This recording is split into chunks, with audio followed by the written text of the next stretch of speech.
Hello, my name is Miriam Nabulsi, and I'm the pharmacist in chronic disease as well as medication management program coordinator here at Alliance Health. Today we're going to be talking about a plant-based diet. So, what is a plant-based diet? Plant-based means foods that come from plants and doesn't contain any animal ingredients such as milk, meat, eggs, or honey. So it's been shown to reduce or even reverse certain chronic diseases, particular type 2 diabetes, heart disease, as well as certain cancers.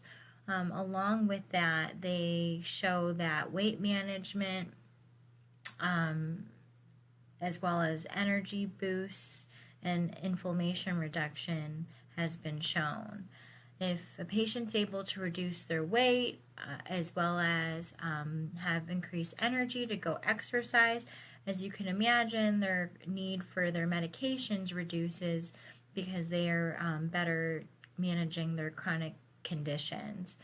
It will help lower their cholesterol, blood pressure, and blood sugar readings. So we know that if a patient is able to get out, have more energy, burn more calories, as well as keep their weight down, the numbers or labs will also start to trend down.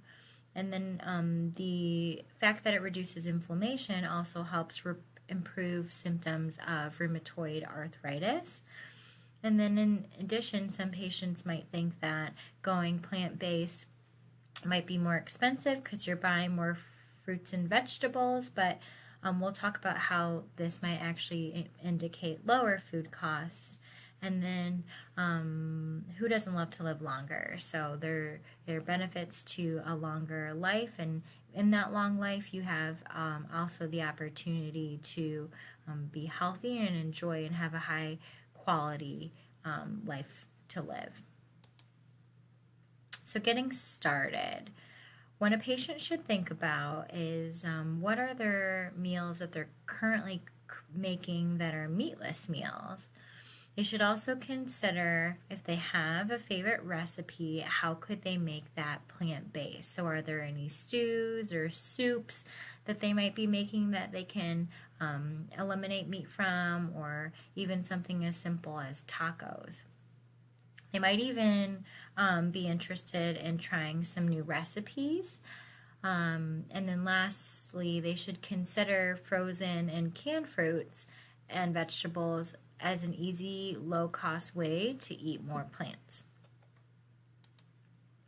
So what are the major food categories? You have fruits, which are, again, any type of fruit, apples, bananas, grapes, vegetables, which can include peppers, corn, avocados, tubers, which is a subdivision of vegetables, but they are those root vegetables, ones that are grown in the ground, like potatoes, carrots, parsnips, sweet potatoes, beets, etc. And then there are those whole grains, so those that are not processed, like whole forms of quinoa, brown rice, millet, whole wheat, oats, barley, even popcorn is considered a whole grain. And then there's legumes, beans of any kind, such as lentils, pulses, and other similar ingredients. So when recommending a portion control, patients should generally follow the plate method. So on the right, the three little circles indicate soup or salad, water, as well as fruit. And then the plate method includes a 50-50 mix. So there's 50% non-starchy vegetables and 50% starchy vegetables. So your non-starchy could be your leafy greens, and then your starchy vegetables are your squash, your potatoes, and then you can even add grains or legumes to this as well, which would be considered a starch as well. So what does the sample diet for breakfast like. Right here on the right, you might assume that those are eggs, but those are actually, that's actually a picture of scrambled tofu. So things you might recommend to patients would be hot cereals, all bran cereals with plant-based milk that you can add fruit to. You can also just have fresh fruit on the side with pumpernickel or rye toast and jam. You can have sweet potato home fries with mushrooms, onions, and peppers and kind of make a scramble, and then you can add tofu to that to increase some of your protein. What does lunch look like? So for lunch, you can have all different sorts of salads. So a mixed vegetable salad. The plant-based diet focuses on having low-fat portion sizes added to your meals. So in order to stay low fat, they recommend using things like lemon juice or fat-free dressings, and then soy and teriyaki. But with the soy and teriyaki, you do have to watch the sodium content. And then there's a legume-based salad, so you can make like a 3-bean, chickpea, lentil, or black bean. There's grain-based salads such as noodles, couscous, bulgur, or rice. Then there's different soups that a patient can make, which they already may make, but asking them to substitute any meats out of the soup. So that would be black bean, a vegetarian chili, a lentil soup, a split pea soup. Oftentimes I like to recommend hummus to patients that they can have veggies on the side with, and they don't necessarily have to eat with a pita. And then things like burritos can be stuffed with all sorts of vegetables as well. For example, black beans and sweet potatoes. And then there's have sandwiches, so having open face and then just topping with your favorite veggies or plant-based dips.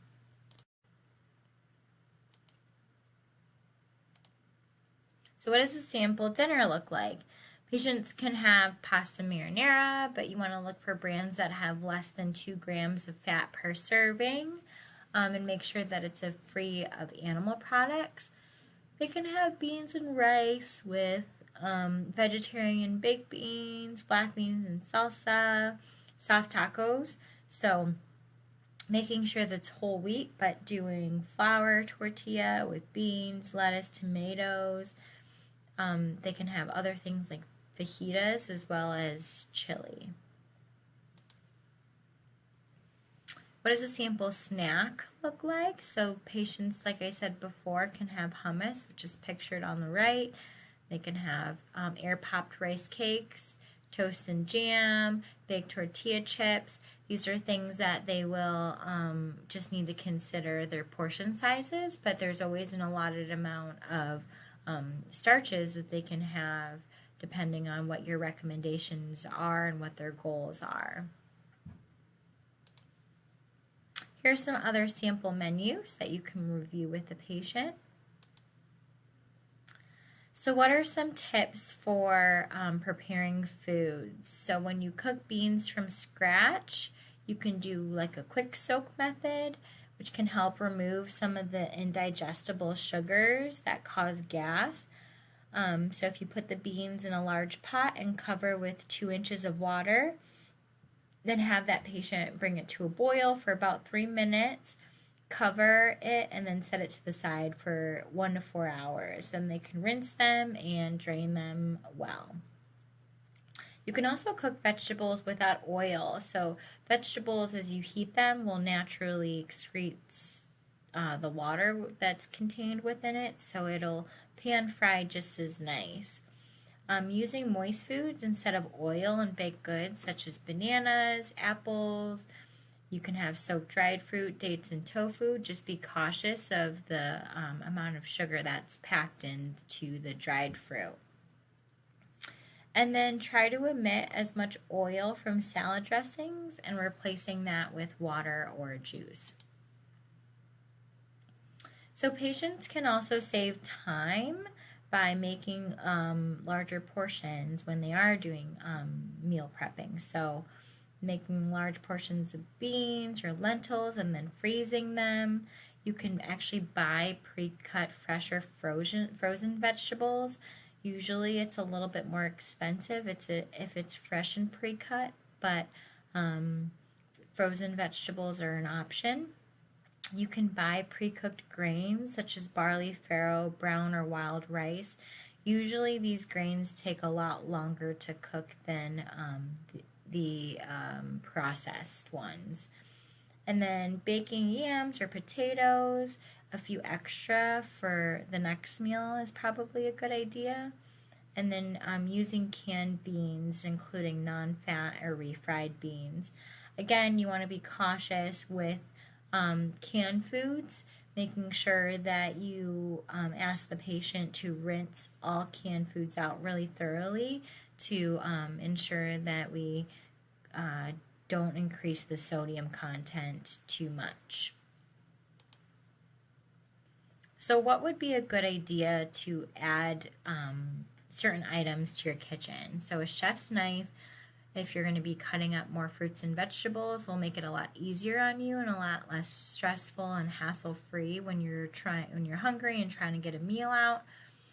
Having a blender or food processor also makes foods a lot easier to manage, and then you can also transform meals in ways you never anticipated. So making cauliflower into cauliflower mash, for example, would be a lot easier with a blender or food processor. And then having a large pot or pressure cooker to cook beans or other meals in an expedited amount of time versus waiting for them to boil. And then getting a good non-stick pan so that the meals can be prepped easily and quickly on the stovetop. Eating out. So when eating out, it's a good idea to try to switch to meatless sauces, removing any meats from stir fries.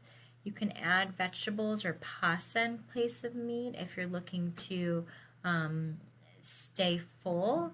And you can also ask them to use less or no oil when in the restaurants. Don't be afraid or hesitant to talk to your server about that. They are usually more than willing to accommodate you. And then ethnic foods such as Mexican, Japanese, Indian, Chinese, and Thai often offer plant-based dishes and sides. So eating out at places such as these might be beneficial if you're trying to stick to a plant-based diet.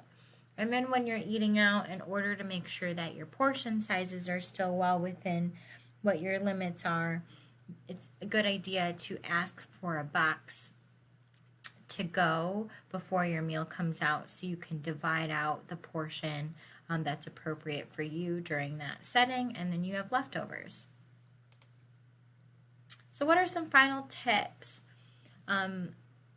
Patients often get carried away with foods that come in bulk and that they can just grab handfuls of or take the whole bag with them. So try to lower your number of calories of nuts and seeds and tofu to help promote weight loss because these are high in fat content. Always choose unprocessed foods and make sure that you have whole grains versus processed grains. Avoid those processed vegetarian meats and cheeses that you might find at fancier stores like a Whole Foods or Fresh Thyme. Avoid all processed oils and focus on calorie density instead of portion control. Using an app like the MyPlate app might help with this. And also check with local farmers for deals on fresh produce. Here are some additional resources that patients can go to, going to Forks Over Knives as well as the USDA website will help guide patients in understanding what might be some good recipes or meal planning they can do. The Forks Over Knives resource is one that is not free, so make sure that you mention that to the patient when they're looking into it. But the USDA does have a lot of good free resources for patients. Here are my references, and that's all I have for you folks.